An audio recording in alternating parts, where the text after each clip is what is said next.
थी। जब वो वापस जाने लगते हैं तो जग्गू रोने लग जाता है। मम्मा मम्मा, मैं मामा जी की ये बिल्ली अपने साथ लेकर जाऊंगा, मुझे ये बिल्ली चाहिए। नहीं नहीं जग्गू बेटा, मुझे बिल्लियों से बहुत डर लगता है, मैं इसे साथ नहीं लेकर जा सकती। अगर आपने मुझे ये बिल्ली ना लेकर दी तो मैं भोजन नहीं खाऊंगा, मैं आपका कहना भी नहीं मानूंगा। गौरी बहन, बच्चा है, जिद कर रहा है, क्यों इतना रुला रही हो इसे? आप ये बिल्ली ले जाएं। भाई, क्या ये बिल्ली मांस तो नहीं खाती? नहीं नहीं बहन, ये बिल्ली मांस तो नहीं खाती, बल्कि ये बिल्ली तो सब्जियां खाती है। मम्मा प्लीज प्लीज मम्मा, मैं इसे बहुत ख्याल से रखूंगा। फिर गौरी कव्वी अपने बेटे की जिद के सामने हार जाती है और वो काले रंग की बिल्ली अपने साथ लेकर घर वापस चली जाती है। जग्गू, ये क्या? ये बिल्ली तुम कहाँ से उठा लाए हो? अपने मामा जी के घर से लाया है। जब हम आने लगे तो जग्गू रोने लगा। इसके मामा जी ने ये बिल्ली जग्गू को दे दी। मियाऊ मियाऊ, मैं भी उस जंगल में बहुत बोर हो रही थी, अच्छा ही हुआ जो आप मुझे यहाँ ले आए। नई नई दुनिया देखने को मिलेगी मुझे यहाँ। मियाऊ मियाऊ। और काली बिल्ली, तुम भी किसी पक्षी के बच्चे को ना खा लेना, सब्जियां ही खाना और जग्गू से खेल लिया करना। मियाऊ, मैं तो मांस खाना बहुत पहले ही छोड़ चुकी हूँ, अब तो मैं सब्जियाँ खाती हूँ, सब्जियाँ। मियाऊ मियाऊ। फिर कुछ दिन गुजर जाते हैं। चिड़िया और कबूतर गौरी और जग्गू के साथ नदी पर बैठी हुई बिल्ली को देखकर वहाँ आ जाते हैं। गौरी, ये बिल्ली यहाँ क्या कर रही है? इसे भगाओ यहाँ से, ये बहुत बुरी होती है, ये छोटे बच्चे खा जाती है। आंटी चिड़िया, अगर इतना ही डर लगता है तो आप यहाँ से चले जाएं। ये काली बिल्ली मेरी है, मैं अपनी बिल्ली को अपने साथ ही रखूंगा। तुम कौन होती हो हमें समझाने वाली? मैं अपने घर में बिल्ली को पालूं या शेर को? तुम्हें क्या तकलीफ? अगर इस बिल्ली ने किसी पक्षी को खा लिया तो फिर देखूंगा मैं तुम्हें। चल चल, भाग यहाँ से, बड़ा आया देखने वाला, गंदी आंखों वाला कबूतर। चिड़िया और कबूतर वहाँ से चले जाते हैं। रात को सब सोए हुए थे, काली बिल्ली जाग रही थी। मियाऊ, आज निकलती हूँ बाहर और देखती हूँ आसपास में कौन कौन रहता है। मुंह का स्वाद भी बहुत खराब हो रहा है, टेस्ट चेंज करती हूँ मैं। मियाऊ मियाऊ। फिर काली बिल्ली वहाँ से बाहर जाती है। थोड़ी दूर जाकर वो एक पेड़ पर चढ़ जाती है। वो बुलबुल का घोंसला था। छोटा बुलबुला अपनी मम्मा के साथ सोया हुआ था। काली बिल्ली आहिस्ता से बुलबुल के बच्चे को गर्दन से ऐसा पकड़ती है कि उसकी आवाज भी नहीं निकलती और वहाँ से भाग जाती है। एक पेड़ के पीछे बैठकर वो छोटे बुलबुले को खा लेती है और उसके पंख नदी में फेंक देती है। अब मुझे जल्दी से वापस जाना होगा, अगर किसी को शक हो गया तो पकड़ी जाऊंगी। मियाऊ मियाऊ। काली बिल्ली फिर से वापस घर जाकर सो जाती है। सुबह हो जाती है। बुलबुल रोती हुई चिड़िया के पास जाती है। चिड़िया चिड़िया, मेरा बच्चा, मेरा बच्चा। क्या हुआ बुलबुल बहन, कुछ बताओ तो। चिड़िया चिड़िया, मेरा बच्चा रात को मेरे साथ सोया था। जब मैं सुबह उठी तो मेरा बच्चा मेरे साथ नहीं था। ऐसा कैसे हो सकता है? कबूतर भी वहाँ आ जाता है। मानो या ना मानो, मुझे तो उस काली बिल्ली पर शक है जो गौरी और कालू ने अपने घर में पाल रखी है। मुझे भी ऐसा ही लग रहा है। चलो हम अभी गौरी कव्वी और कालू कव्वे के पास जाते हैं। हमारी बिल्ली मांस नहीं खाती, अगर बुलबुल का बच्चा हमारी बिल्ली ने खाया है तो कोई सबूत लाओ। तो फिर बुलबुल का बच्चा कहाँ जा सकता है? चलो भाग मोटी बुलबुल, हम कहाँ से ढूंढे तुम्हारे बच्चे को? मम्मा पापा, ये झूठे हैं, मेरी काली बिल्ली कभी ऐसा नहीं कर सकती। मियाऊ, मेरे मुंह में तो दांत भी नहीं है, मैं मांस कैसे खाऊंगी? इतना बड़ा झूठ। जग्गू, इन्हें मेरी और तुम्हारी दोस्ती पसंद नहीं है। मियाऊ। मेरा बेटा खा लिया तुमने काली डाइन, मैं कभी तुम्हें माफ नहीं करूंगी। फिर गौरी और कालू उन सबको अपने घर से भगा देते हैं। मियाऊ मियाऊ। चलो जग्गू, हम नदी पर जाकर खेलते हैं। जाओ जाओ तुम, मैं देखती हूँ कौन हमारी काली बिल्ली को कुछ कहता है। कुकू बेटा, घर से बाहर नहीं जाना, वो काली बिल्ली मुझे शक्ल से ही डाइन लगती है। क्या मुसीबत लेकर आ गए हैं वो कौवा और कव्वी हमारे जंगल में। मम्मा, आज उस काली बिल्ली ने बुलबुल आंटी का बच्चा खाया है। कल जब उनका अपना बच्चा खाएगी ना, तो फिर पता चलेगा अंकल कालू को। बिल्ली के मुंह तो फिर से खून लग चुका था। कुछ दिन बाद एक रात काली बिल्ली फिर से घर से बाहर निकलती है। रात थी, सब सोए हुए थे। काली बिल्ली आहिस्ता से तोते के घर में जाती है और तोते पर हमला कर देती है। बचाओ बचाओ, कोई मुझे बचाओ। वहाँ कौन था जो तोते को बचाता? काली बिल्ली आराम से तोते को मारकर उसी के घर में बैठकर उसे खा लेती है। कबूतर तोते के घर के दरवाजे पर दस्तक देता है। उठो उठो तोते, अभी तक सोए हुए हो? भोजन लेने नहीं जाना क्या? परंतु घर से कोई नहीं बोलता। फिर कबूतर तोते के घर के अंदर जाता है। नहीं नहीं, यहाँ तो हमारे मिट्ठू के पंख ही पड़े हैं। हमारे तोते को किसी ने मार दिया। ये जरूर उस काली बिल्ली का ही काम है। अगर बुलबुल के बच्चे को तुम्हारी काली बिल्ली ने नहीं खाया, तो फिर मिट्ठू तोते को किसने खाया? बिल्ली सोने का नाटक करती है। और फिर आगे देखो तो मेरी काली बिल्ली तो अभी तक सोई हुई है। ये तुम्हारी बिल्ली आहिस्ता आहिस्ता सबको खा जाएगी, फिर बाद में तुम्हें भी। चलो चिड़िया चलो, इनसे बात करने का कोई फायदा नहीं है। चिड़िया, कुकू को साथ लेकर आओ। मैं अपनी पत्नी और कीकी को भी ले आता हूँ। हम यहाँ नहीं रहेंगे, हम ये जंगल छोड़कर दूसरे जंगल चले जाएंगे। अब यहाँ रहने से मुझे भी बहुत डर लग रहा है कबूतर भैया। फिर उसी शाम सभी पक्षी जंगल छोड़कर दूसरे जंगल पर आवास कर जाते हैं। वो अपना घर छोड़कर तो जा रहे थे, पर वो फिर भी खुश थे क्योंकि उन्हें वहाँ काली बिल्ली का डर तो नहीं होगा। मेरी मानो बिल्ली, कहीं तुमने कोई ऐसा वैसा काम तो नहीं किया? मेरा मतलब है, क्या तुमने सच में मिट्ठू को तो नहीं खा लिया? आप जग्गू की मम्मा है और मेरी जग्गू से दोस्ती है, तो फिर आप मेरी भी मम्मा हुई ना। मैं आपसे झूठ नहीं बोल सकती, मैंने ऐसा कुछ नहीं किया। मियाऊ मियाऊ। देखो मम्मा, मेरी काली बिल्ली बहुत अच्छी है, सब झूठ बोल रहे हैं। अगर ऐसे ही मैं छुपकर सबको खाती रही तो कभी पकड़ी नहीं जाऊंगी। मियाऊ मियाऊ। ऐसा सोचते हुए बिल्ली फिर से घर से निकलती है। वो सभी घरों में देखती है। वो चिड़िया के घर में देखती है, वो कबूतर के घर में देखती है।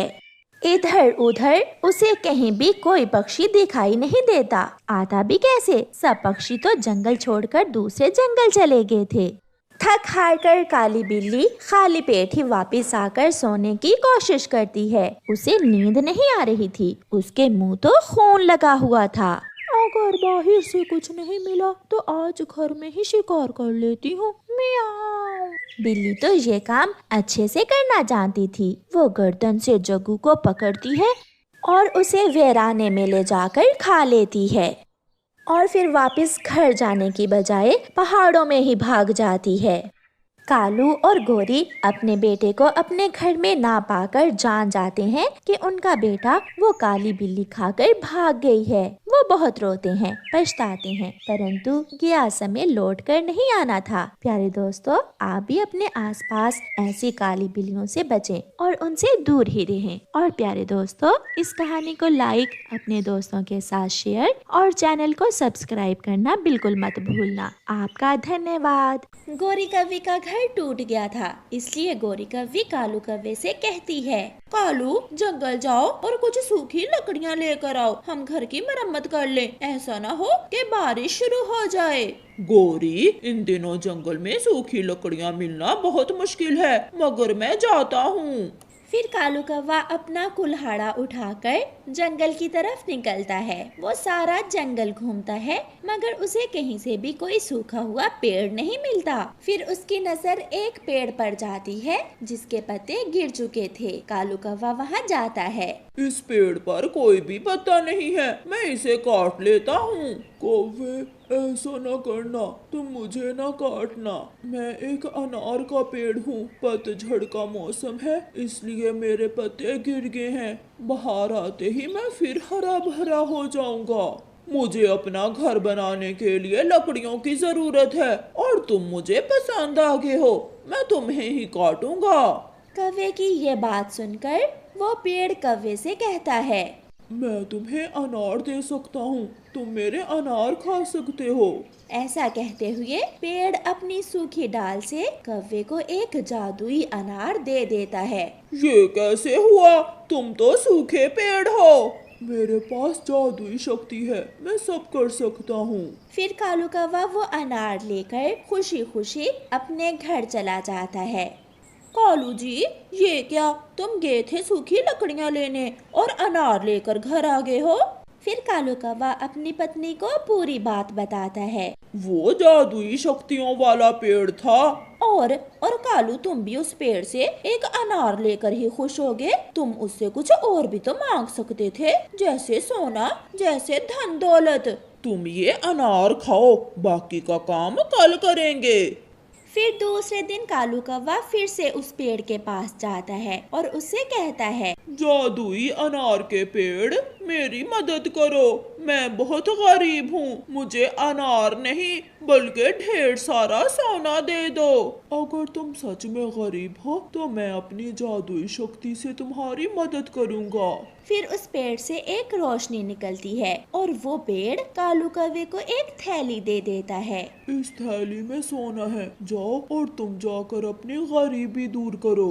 कालू कौवा वो सोना लेकर खुशी खुशी अपने घर चला जाता है। सोने की थैली देखकर गौरी कौवी तो खुशी से पागल हो रही थी। देखो देखो, मैं क्या लाया हूँ। कालू, हम अमीर हो गए। मुझे तो अपनी आंखों पर विश्वास ही नहीं हो रहा। गोरी गोरी, वो पेड़ सब कर सकता है। कालू जी, क्यों ना कल तुम उस पेड़ से अपने लिए एक बड़ा और सुंदर सा घर भी ले लो। ऐसे कालू कौवा दूसरे दिन फिर से उस जादुई शक्तियों वाले पेड़ के पास जाता है। कौवे, तुम फिर आगे हो। अगर तुम लालची कौवे हो तो देखो, तुम यहाँ से चले जाओ। पेड़ जी, मेरे पास घर नहीं है, प्लीज मुझे एक सुंदर सा घर दे दो। मैं सच कह रहा हूँ। अगर तुम्हारे पास घर नहीं है तो मैं तुम्हें जरूर घर दूंगा। फिर उस पेड़ से एक रोशनी निकलती है और वो पेड़ कौवे से कहता है, कौवे, जाओ जाओ, तुम्हारा नया घर बन गया है। कौवा बहुत खुश होता है, वो भागता है। कौवा दूर से ही अपना नया घर देखकर बहुत खुश हो रहा था। गोरी गोरी, कैसा लगा हमारा नया घर? मगर गोरी कौवी उदास थी।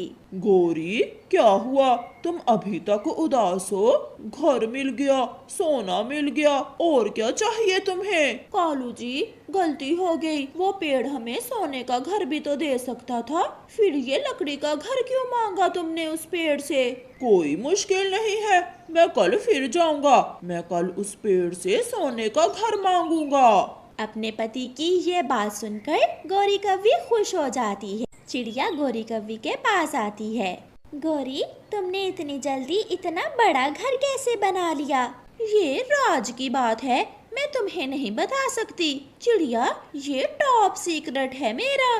गौरी बहन, वो जो सामने वाले पेड़ पर आपका पुराना घर है वो आप मुझे दे दें, मेरा घर टूट गया है। ना जी ना, हम वो घर तोड़ तो सकते हैं मगर किसी को नहीं देंगे। चिड़िया बेचारी निराश होकर वहाँ से चली जाती है। चिड़िया, कुछ तो है, कुछ तो है। उस कौवे ने इतनी जल्दी इतना बड़ा घर कैसे बना लिया? हमें ये सब जानना होगा। फिर दूसरे दिन जब कालू कौवा पेड़ से सोने का घर लेने जाता है तो कबूतर और चिड़िया भी छुप छुप कर कौवे के पीछे जाते हैं। वो थोड़ी दूर एक पेड़ के पीछे छुप जाते हैं। कौवे, अब तो तुम्हें सोना मिल गया, नया घर मिल गया, अब तुम यहाँ क्या लेने आए हो? मैं भूल गया था पेड़ जी, मुझे तो सोने का घर लेना था मगर आपने मुझे लकड़ी का घर दे दिया। ये सुनकर पेड़ मुस्कुराता है। केवल सोने का घर ही बना दूं या फिर उस घर में सारी चीजें भी सोने की हों? पेड़ की ये बात सुनकर कौवा और भी लालच में आ जाता है। हर चीज सोने की बना दो मेरे घर में। वो पेड़ जादुई पेड़ था, इसलिए वो सब कर सकता था। एक रोशनी निकलती है और पेड़ कहता है, जाओ कौवे, तुम्हारा घर भी सोने का बन गया है और घर में हर चीज भी सोने की बन गई है। कौवा खुशी खुशी वहाँ से चला जाता है। चिड़िया और कबूतर भी ये सब देखकर वहाँ आते हैं और उस पेड़ से कहते हैं, पेड़ जी, वो कौवा बहुत लालची है, मगर सच हमारे पास घर नहीं है, प्लीज आप हमें एक एक लकड़ी का घर दे दें। पेड़ जी, घर छोटा हो मगर इतना कि हम वहाँ ठंड के दिन गुजार सकें। पक्षियों, लालच बुरी बला होती है, जिसने किया लालच उसने सब खो दिया। जाओ, तुम्हारे घर बन गए हैं। चिड़िया और कबूतर भी खुशी खुशी अपने घर वापस चले जाते हैं। कौवा तेजी से अपने सोने के घर की तरफ जा रहा था। वो बहुत खुश था। वो सोने के घर के अंदर जाता है। गोरी कहाँ हो? अब तो हम बहुत अमीर हो गए हैं। मगर गोरी कौवी बोल नहीं रही थी, क्योंकि वो भी सोने की बन गई थी। ये देखकर कालू कौवा रोने लग जाता है। हाय मेरी पत्नी, हाय मेरी गोरी पत्नी जी, ये क्या हुआ? मैं भूल गया था कि तुम भी घर के अंदर हो। अब मैं इस सोने का क्या करूँगा? कालू जी, मैं सुन सकती हूँ, बोल सकती हूँ, मगर अपनी जगह से हिल नहीं सकती। तुम जाओ और किसी भी तरह मुझे ठीक करो। मुझे कुछ नहीं चाहिए, ना सोना ना चांदी, बस मुझे पहले जैसी कर दो। पेड़ जी, बहुत बुरा हुआ। तुम कभी खुश नहीं हो सकते। लालची कौवे, अब तुम क्या लेने आए हो? पेड़ जी, मेरी पत्नी सोने की बन गई है, प्लीज उसे ठीक कर दो। मुझे मेरी असली काली वाली गोरी वापस ला दो। मगर जो तुमने मुझसे लिया, तुम्हारे लालच ने वो सब गंवा दिया है। पेड़ जी, मुझे कुछ नहीं लेना, बस मेरी गोरी पत्नी मुझे दे दो। फिर उस पेड़ में से एक रोशनी निकलती है। जाओ कौवे, सब पहले जैसा हो गया है, और अब अगर तुम दोबारा मेरे पास आए तो मैं तुम दोनों पति पत्नी को पत्थर के बना दूंगा। कौवा डरता हुआ वहाँ से चला जाता है। घर बैठी कौवे की पत्नी रो रही थी। कालू, मैं तो ठीक हो गई, मगर सब जाता रहा। हमारे लालच ने सब गंवा दिया। गोरी, सोने का घर भी गया और सब गया। अब फिर से हमें इस टूटे हुए घर की मरम्मत करना होगी। ये सोचकर कौवा और कौवी रोने लग जाते हैं। प्यारे दोस्तों, इस कहानी से हमें सीख मिलती है कि लालच बुरी बला है। और प्यारे दोस्तों, इस कहानी को लाइक करना बिल्कुल मत भूलना। आपका धन्यवाद।